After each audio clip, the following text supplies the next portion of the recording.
The news went from bad to worse this week with an apparent COVID outbreak at the WWE Performance Center in Florida, a state that just set a new single-day record. It could be higher by now.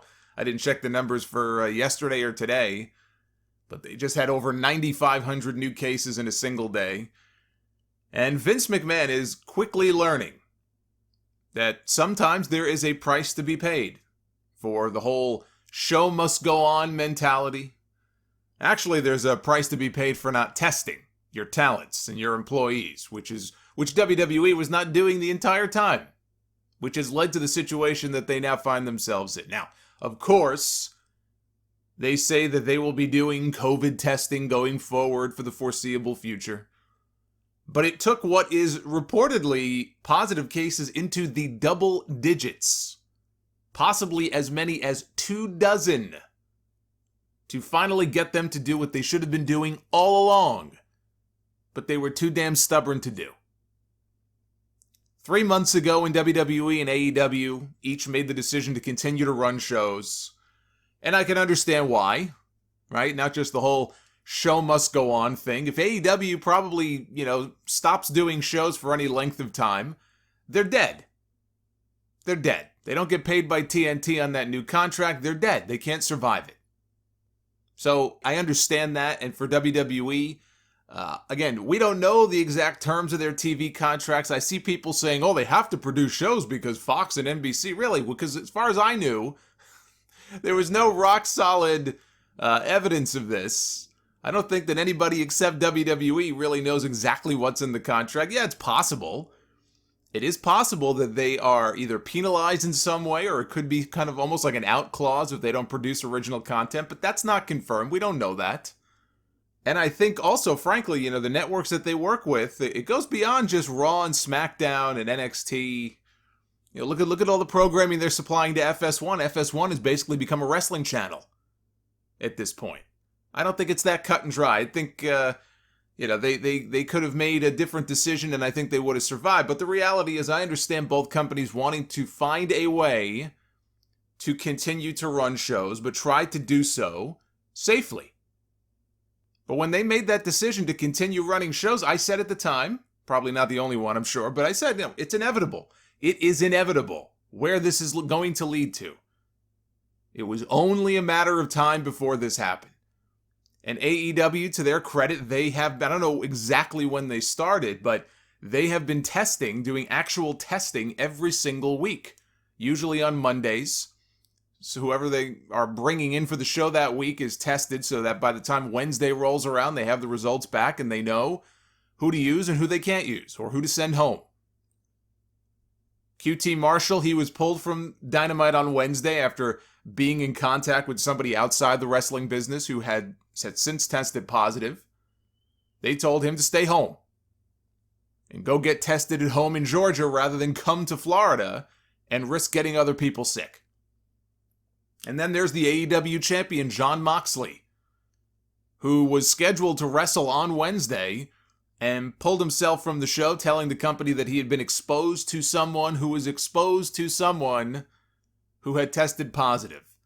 And so rather than risk infecting others, he wanted to come clean and let the company know. And they told him, stay home, just in case. Do not come to Florida.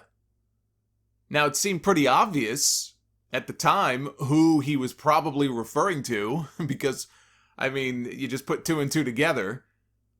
But it wasn't until later that night that his wife, Renee Young, went on Twitter and revealed that she had tested positive for COVID.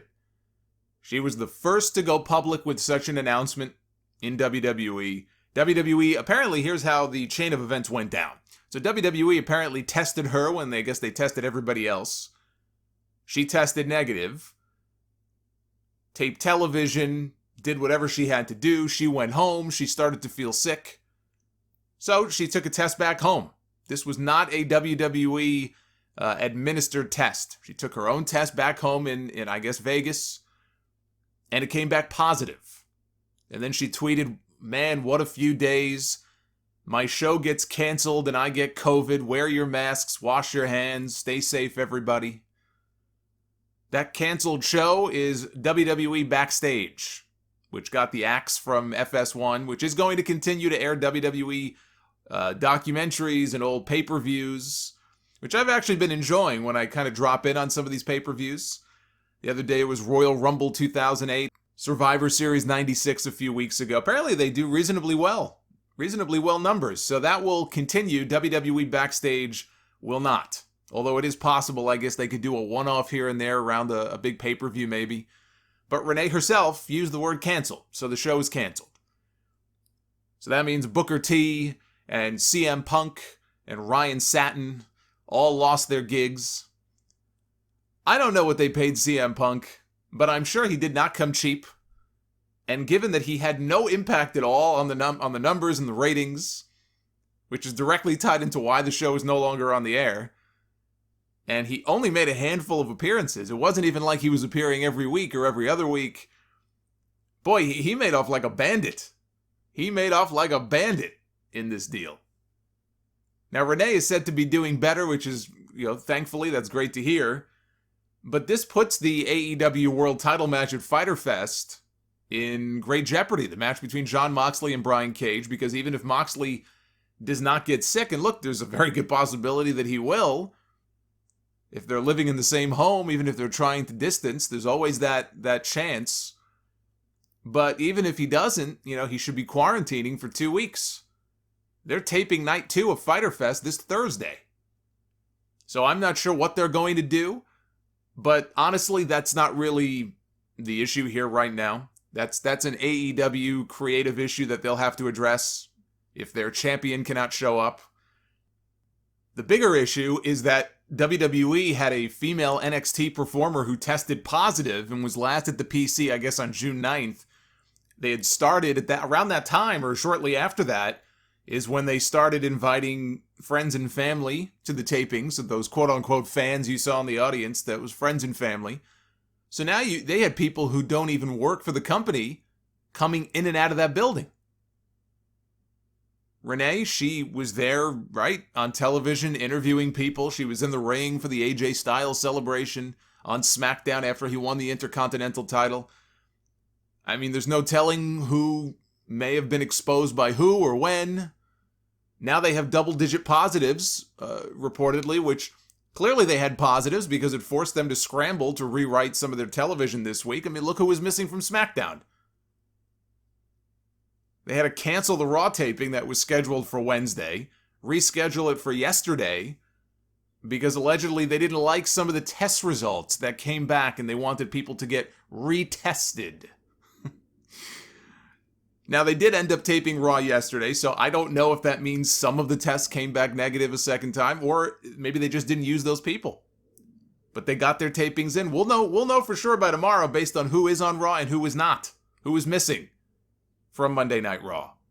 Kevin Owens, he opted because of all this, because of that first positive test, to stay home. He said as much. He was on that show, The Bump, and said the reason he wasn't on TV is because he pulled himself from the show out of, concern for he and his family. And he told the company, he said that whoever he talked to, he said the company's reaction was, yeah, okay. But he said, look, they knew better than to push me on this because they know that when I make a decision, my heels are dug in. Boy, that would be pretty shitty if they push back on that. So I don't know if he's going to be back on the tapings, that we'll see tomorrow. I mean, I would guess not with everything going on. But, we'll see. Like I said, we'll know soon enough who's on that show tomorrow night and who isn't. And there are more tapings scheduled. If you thought this was going to halt the tapings or decelerate the tapings, you are mistaken. They are moving full steam ahead. They're taping both Great American Bash episodes of NXT on Wednesday. Although I believe that'll be at Full Sail, not at the PC. Thursday, they're taping 2 episodes of SmackDown. And then Friday this week, right before July 4th, so July 3rd, I guess, they're going to be taping 2 episodes of Raw.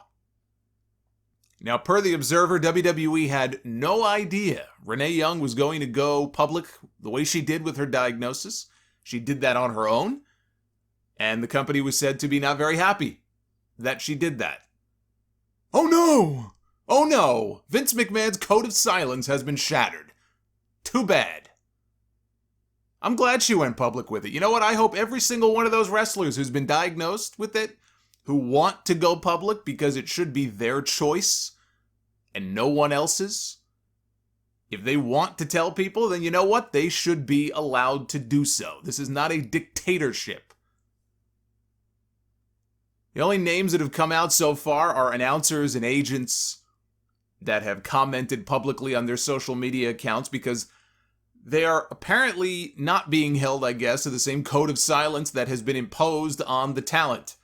WWE is reportedly telling the wrestlers, not the announcers, not the agents, that they are forbidden to say anything publicly about any positive COVID results, which I find very amusing. I find this very amusing because, if you think about it, right, given the fact that the wrestlers, we've all been told now for so long, are independent contractors, right? They're not employees.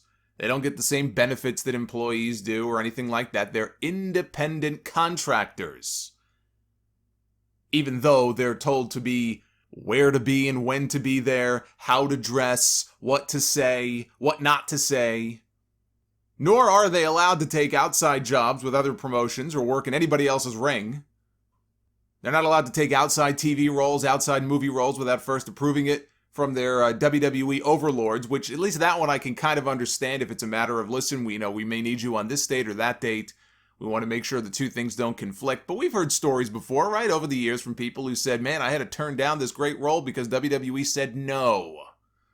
I mean, hell, I remember years ago, we heard from a couple of people who had since left the company and were doing interviews who said, I was up for this role or a cameo on this show or whatever, and they said no, but then somebody else got it, like John Cena got it, or some other star they were pushing at the time got it. That's the level of control that they have over these people. I'm pretty sure that when they wipe their own asses, there's an HR line they have to text to find out if it's okay to use 3 squares instead of 2. Now they're being told to say nothing if they tested positive. And it sounds like there are some people who would like to go ahead and say something, but they're not allowed to. I'm not even sure if that's something WWE could legally enforce, even if they wanted to. But I'm sure nobody wants heat, nobody wants to cause trouble, nobody wants to rock the boat, they want to piss off the wrong people, so they do what they're told. Remember this. Remember this the next time somebody tells you that WWE stars are independent contractors. I mean, we all know it's a farce. But here's yet another example. Throw into the pile of things to remember. The names we know so far that have tested positive beyond Renee Young are Kayla, Braxton, Adam Pearce, and Jamie Noble. The latter two being two guys who interact a lot with the talent and even some of the higher-ups in the company like Vince McMahon. 74-year-old Vince McMahon. Kayla Braxton tweeted before she deactivated her social media because she was getting a ton of abuse online from people because people suck. She said, was keeping it quiet, but since everybody else is sharing, I feel like it is my responsibility to share this PSA. You can get COVID-19 more than once. I had it back in early March and thought I was invincible after I had recovered. Not true. Don't be dumb like me. Adam Pearce tweeted, COVID was not on my birthday list. Happy birthday to him. Jamie Noble on his Instagram said, COVID has hit home. Prayers for me and my family will be greatly appreciated. And I think what a lot of people don't understand, because this has become a very divisive issue, right? You post anything about this online, you're going to get a million different comments. Oh, it's not a big deal. And then somebody else will post, oh, you're an idiot. And then it just devolves into a giant flame war. What a lot of people don't understand, the negligence involved here on WWE's part, even if every single one of these people turn out to be fine, which I hope they do, and I hope they have no long-term, long-lasting effects. And we don't know, right? We don't know. We won't know for a while if they will or not, because everybody seems to have a different experience with this thing when you hear from people who either have it or have had it before and have gotten over it. We learn new things every day about this virus. It could have long-term effects on the lungs in some people, which, given what these guys do in the ring, would be devastating for their careers. So again, I hope that does not happen to anybody on the WWE roster. Most people may turn out to be just fine. But the bigger point is that if this thing has been circulating undetected because they haven't been doing testing, if this thing has been circulating in the PC or amongst members of the roster undetected for a while now, they are potentially bringing it back home with them. And apparently I saw one report that said there's at least one WWE star who, the belief is that they did in fact take it home with them, and some of the members of their family are sick. Now, hopefully that's not a serious situation, but that's the point that I'm trying to get at here. These people are flying in and out of Florida every week. They're going back home to their husbands, their wives, their kids, their parents, their grandparents. They're interacting with people at the airport. Sticking a thermometer to their heads and asking them a few questions is not testing. And since WWE was deemed an essential business, they have a fucking obligation to test the people flying in and coming in and out of that building. I mean, hey, look, you want to be deemed essential, right? You live by the sword, you die by the sword.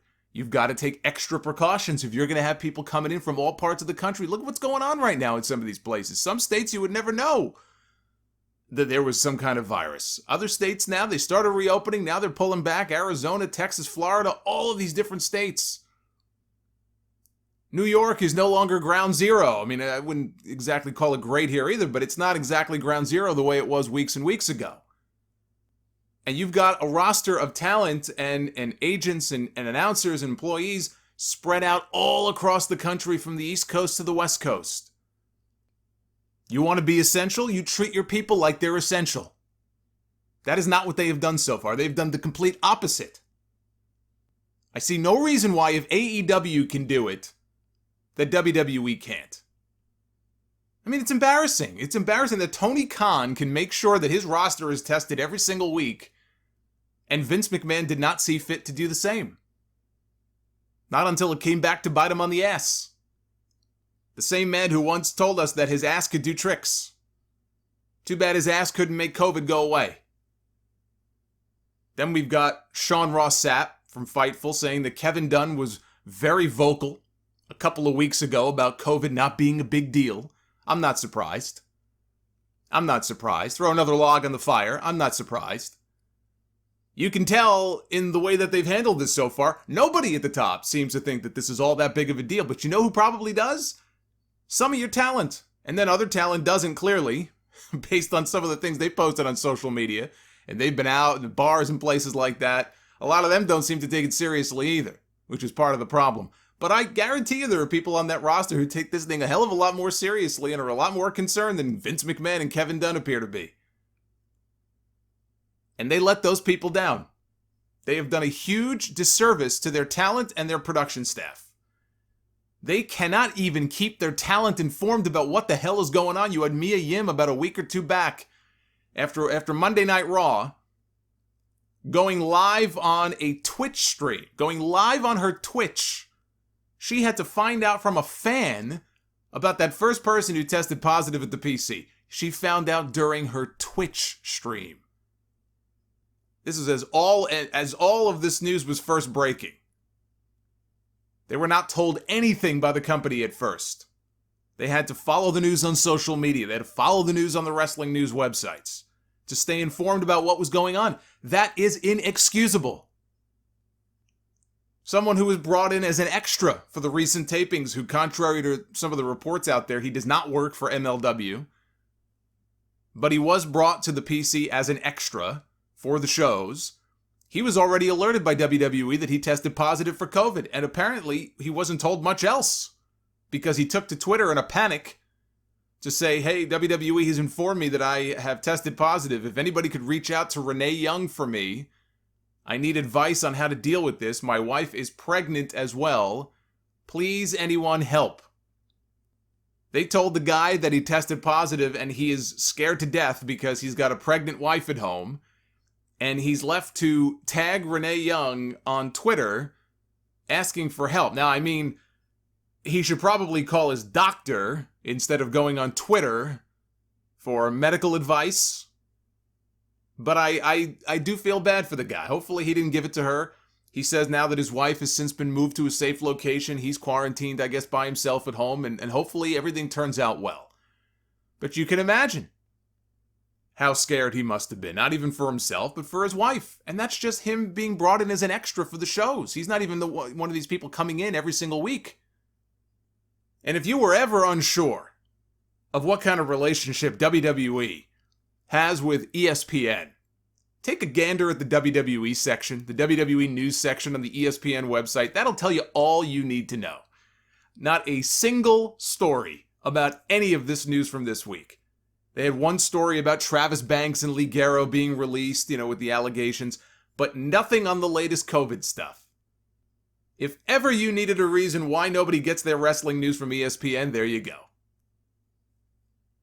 Now, WWE and AEW, they have another issue to worry about that could impact their shows, which is this Northeast travel advisory, where the governors of New York, New Jersey, and Connecticut have banded together. They have issued an order that everybody who leaves those states for a place where the outbreak is high at this moment, and Florida would be at the top of that list. If it's not number one, it's number two, probably neck and neck with Texas. They must quarantine for 2 weeks upon their return before they can go back out in public. WWE tapes in Orlando, AEW tapes in Jacksonville, WWE headquarters is in Stamford. A lot of talent lives in and around the New York area, the metro area. Per the Observer, the plan was for people to get around the order by flying out of Philadelphia instead and flying from Pennsylvania to Orlando and then back to Philly. They would land and then they would be able to drive to Connecticut or drive to New Jersey or drive to New York and circumvent the order, which defeats the entire purpose of what they are trying to do here. It's unbelievable. Blatantly violates the order. And the whole point of it, and look, again, you'll have people who talk about government overreach. I'm not getting into a political debate. I'm just saying the reason this was put into place was as a safety measure because they see these other states where things are getting out of hand. And believe me, in New York, we know all about getting out of hand because things here, it was a freaking horror show not too long ago. It's gotten a little bit better. But now they're going to try to get around the order. They're going to try to cheat and circumvent it and violate it. When the whole point is that it exists to protect people and it's a safety measure. Now, I don't know what AEW plans to do. They may end up doing the same thing. But that appears to be WWE's plan to get around it. So we'll see how different Raw may or may not look tomorrow night. They only taped 1 hour of SmackDown on Friday, with the other half being a tribute to The Undertaker. That obviously means that some of the SmackDown talent got positive results, although we don't know who, because, again, nobody is talking. This is a mess of their own making. They have absolutely nobody to blame but themselves. Nobody.